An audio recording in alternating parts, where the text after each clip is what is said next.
Hello everyone, সকলোকে পুনৰবাৰ স্বাগতম জনালো আমাৰ ইউটিউব চেনেলত। আজি এই ভিডিঅ'টোত কেইটামান গুৰুত্বপূৰ্ণ সিলেক্টিভ কোৱেশ্চন লৈ আহিছো আপোনালোকৰ বাবে, যিটো আপোনাৰ গ্ৰেড 4 ৰ বাবে বহুতে সহায় হ'ব। গতিকে ভিডিঅ'টো স্কিপ নকৰি লাষ্টলৈকে চাই থাকিব।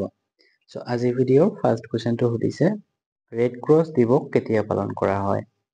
ৰেড ক্ৰছ দিৱস কেতিয়া পালন কৰা হয় সুধিছে। ইয়াৰ যিটো কাৰেক্ট অপচন সেইটো হ'ব অপচন চি, 8 মে। 8 মে তাৰিখে ৰেড ক্ৰছ দিৱস হিচাপে পালন কৰা হয়, সকলোৱে মনত ৰাখিব। ইয়াৰ পিছত 2 নম্বৰ প্ৰশ্নটো সুধিছে।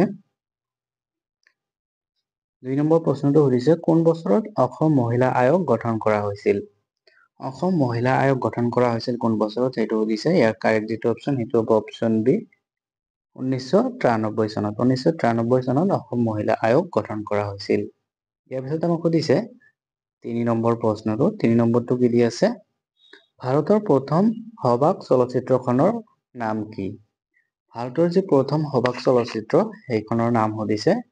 ইয়াৰ কাৰেক্ট যিটো অপচন সেইটো হ'ব অপচন চি, আলম আৰা। আলম আৰা হৈছে ভাৰতৰ প্ৰথম সবাক চলচ্চিত্ৰ, সকলোৱে মনত ৰাখিব।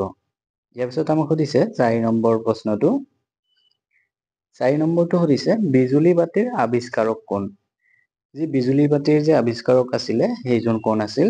ইয়াৰ যিটো কাৰেক্ট অপচন সেইটো হ'ব অপচন বি, টমাছ আলভা এডিনছ। টমাছ আলভা এডিনছ আছিলে বিজুলী বাতিৰ আৱিষ্কাৰক। ইয়াৰ পিছত আমাক সুধিছে 5 নম্বৰ প্ৰশ্নটো। 5 নম্বৰটো কি সুধিছে, দক্ষিণ কোৰিয়াৰ ৰাজধানী চহৰ কি? দক্ষিণ কোৰিয়া অৰ্থাৎ চাউথ কোৰিয়াৰ ৰাজধানী চহৰ সুধিছে। ইয়াৰ যিটো কাৰেক্ট অপচন সেইটো হ'ব অপচন এ, চিউল। চিউল হৈছে দক্ষিণ কোৰিয়াৰ ৰাজধানী চহৰ। ইয়াৰ পিছত আমাক সুধিছে 6 নম্বৰ প্ৰশ্নটো। 6 নম্বৰটো কি সুধিছে, জৱাহৰলাল নেহৰুৰ সমাধিস্থলক কি বুলি জনা যায়? জৱাহৰলাল নেহৰুৰ সমাধিস্থলক কি বুলি জনা যায় সুধিছে। ইয়াৰ কাৰেক্ট যিটো অপচন সেইটো হ'ব অপচন এ, অপচন বি হ'ব কাৰেক্ট অপচন, শান্তিবন। শান্তিবন হৈছে জৱাহৰলাল নেহৰুৰ সমাধিস্থল। ইয়াৰ পিছত আমাক 7 নম্বৰ প্ৰশ্নটো সুধিছে। 7 নম্বৰ প্ৰশ্নটো কি আছে, পুং চলাম কোন ৰাজ্যৰ লোকনৃত্য? পুং চলাম নামৰ লোকনৃত্য আছে, সেইটো কোন ৰাজ্যৰ হয় সুধিছে। ইয়াৰ কাৰেক্ট যিটো অপচন, ইয়াৰ কাৰেক্ট অপচনটো হ'ব অপচন এ, মণিপুৰ। পুং চলাম হৈছে মণিপুৰ ৰাজ্যৰ লোকনৃত্য। ইয়াৰ পিছত আমাক সুধিছে 8 নম্বৰ প্ৰশ্নটো। 8 নম্বৰটো কি আছে, ভাৰতৰ কোনখন ৰাজ্যত সৰ্বাধিক ৰামচাৰ ক্ষেত্ৰ আছে?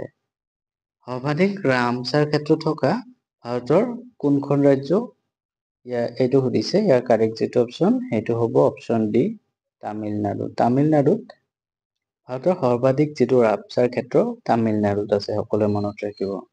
ইয়াৰ পিছত আমাক 9 নম্বৰ প্ৰশ্নটো সুধিছে। 9 নম্বৰটো কি সুধিছে, বিশ্ব জলাশয় দিৱস কিমান তাৰিখে পালন কৰা হয়?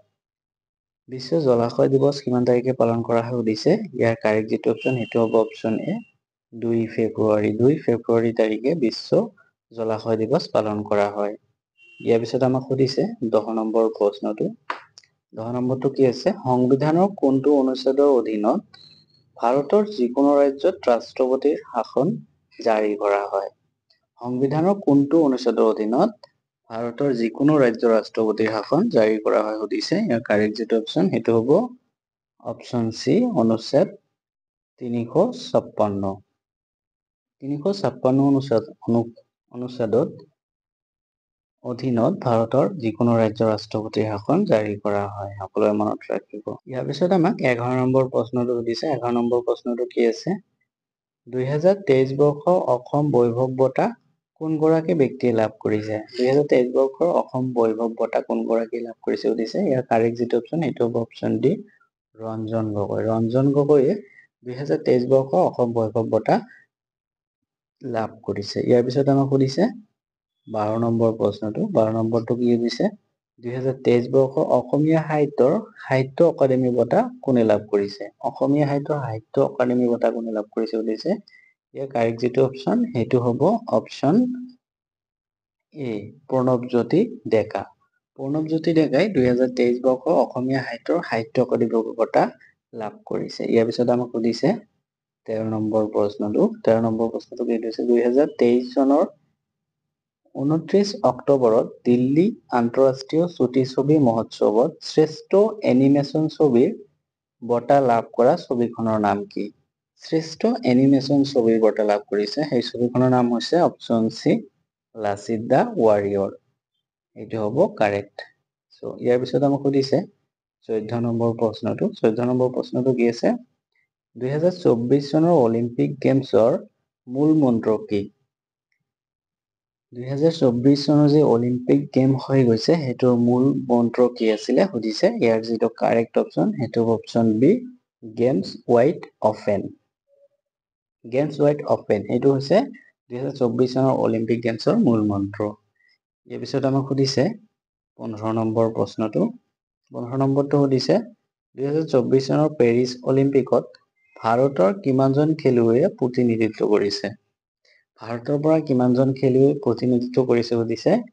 ইয়াৰ ভিতৰত অপশ্যন এ দি আছে 117 জন, 121 জন, বি দি আছে অপশ্যন চি দি আছে 125 জন, অপশ্যন ডি দি আছে 129 জন। ইয়াৰ ভিতৰত কাৰেক্ট যিটো অপশ্যন সেইটো হ'ব অপশ্যন এ 117 জন। 2024 চনৰ পেৰিছ অলিম্পিকত ভাৰতৰ 117 জন খেলুৱৈয়ে প্ৰতিনিধিত্ব কৰিছে। ইয়াৰ পিছত আমাক সুধিছে 16 নম্বৰ প্ৰশ্নটো। 16 নম্বৰ প্ৰশ্নটো কি সুধিছে? বৰ্তমান অসম বিধানসভাৰ অধ্যক্ষ কোন? এই প্ৰশ্নটো অলৰেডি আমাৰ গ্ৰেজুৱেট লেভেলত আহিছে। গ্ৰেজুৱেট নহয়, HSLC যিটো ড্ৰাইভাৰ পোষ্ট সেইটোত আহিছে। চ' ইয়াৰ কাৰেক্ট যিটো অপশ্যন সেইটো অপশ্যন বি বিশ্বজিৎ দৈমাৰী।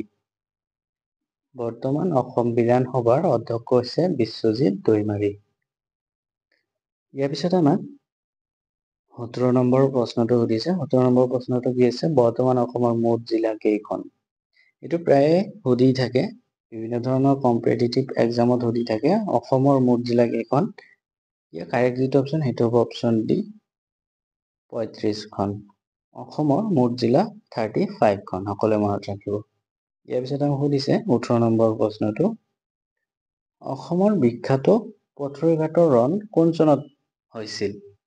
অসমৰ যে বিখ্যাত পথৰুঘাটৰ ৰণ হৈছিল সেইটো কোন চনত হৈছিল সুধিছে। ইয়াৰ ভিতৰত কাৰেক্ট অপশ্যনটো হ'ব অপশ্যন বি 1894 চনত। 1894 চনত অসমৰ বিখ্যাত পথৰুঘাটৰ ৰণ সংঘটিত হৈছিল। ইয়াৰ পিছত আমাক সুধিছে 19 নম্বৰ প্ৰশ্নটো। 19 নম্বৰটো কি হৈছে? লক্ষ্মীনাথ বেজবৰুৱাৰ জন্ম কোন চনত হৈছিল? জন্ম কোন চনত হৈছিল সুধিছে। কাৰেক্ট যিটো অপশ্যন সেইটো হ'ব অপশ্যন ডি 1866 চনত। আৰু যদি সোধে লক্ষ্মীনাথ বেজবৰুৱাৰ মৃত্যু কিমান চনত হৈছিল? মৃত্যু হৈছিলে কিমান চনত? 1938 চনত। 1938 চনত মৃত্যু হৈছিলে আৰু 1866 চনত জন্ম হৈছে, সকলোৱে মনত ৰাখিব। ইয়াৰ পিছত আমাক সুধিছে 20 নম্বৰ প্ৰশ্নটো। 20 নম্বৰটো কি আছে? তলৰ কোনগৰাকীয়ে অন্তৰীপ উপন্যাসখন লিখিছিল? অন্তৰীপ ইয়াত দি থকা অপশ্যন কেইটাৰ ভিতৰত কাৰেক্ট যিটো অপশ্যন সেইটো হ'ব অপশ্যন চি ভৱেন্দ্ৰনাথ শইকীয়া। ভৱেন্দ্ৰনাথ শইকীয়াই অন্তৰীপ উপন্যাসখন লিখিছিল। ইয়াৰ পিছত আমাক সুধিছে 21 নম্বৰ প্ৰশ্নটো। 21 নম্বৰটো কি সুধিছে? আকবৰৰ ৰাজসভাৰ বিখ্যাত বিত্তীয় পৰামৰ্শদাতা কোন আছিল? আকবৰৰ ৰাজসভাৰ যে বিখ্যাত বিত্তীয় পৰামৰ্শদাতা আছিলে কোন আছিল সুধিছে। ইয়াৰ কাৰেক্ট যিটো অপশ্যন সেইটো হ'ব অপশ্যন বি তোডৰমল। তোডৰমল আছিলে আকবৰৰ ৰাজসভাৰ বিখ্যাত বিত্তীয় পৰামৰ্শদাতা। ইয়াৰ পিছত আমাক সুধিছে 22 নম্বৰ প্ৰশ্নটো। 22 নম্বৰটো সুধিছে স্বাধীন ভাৰতৰ প্ৰথমগৰাকী শিক্ষামন্ত্ৰী কোন আছিল? স্বাধীন ভাৰতৰ প্ৰথমগৰাকী যে শিক্ষামন্ত্ৰী হৈছিল কোন আছিল সুধিছে। ইয়াৰ কাৰেক্ট অপশ্যনটো হ'ব অপশ্যন বি মৌলানা আব্দুল কালাম আজাদ। প্ৰথমগৰাকী শিক্ষামন্ত্ৰী আছিলে মৌলানা আব্দুল কালাম আজাদ। চ' ইয়াৰ পিছত আমাক সুধিছে 23 নম্বৰ প্ৰশ্নটো। 23 নম্বৰটো কি সুধিছে? অশ্ব ঘোষ কাৰ ৰাজদৰবাৰৰ এজন বিখ্যাত পণ্ডিত আছিল?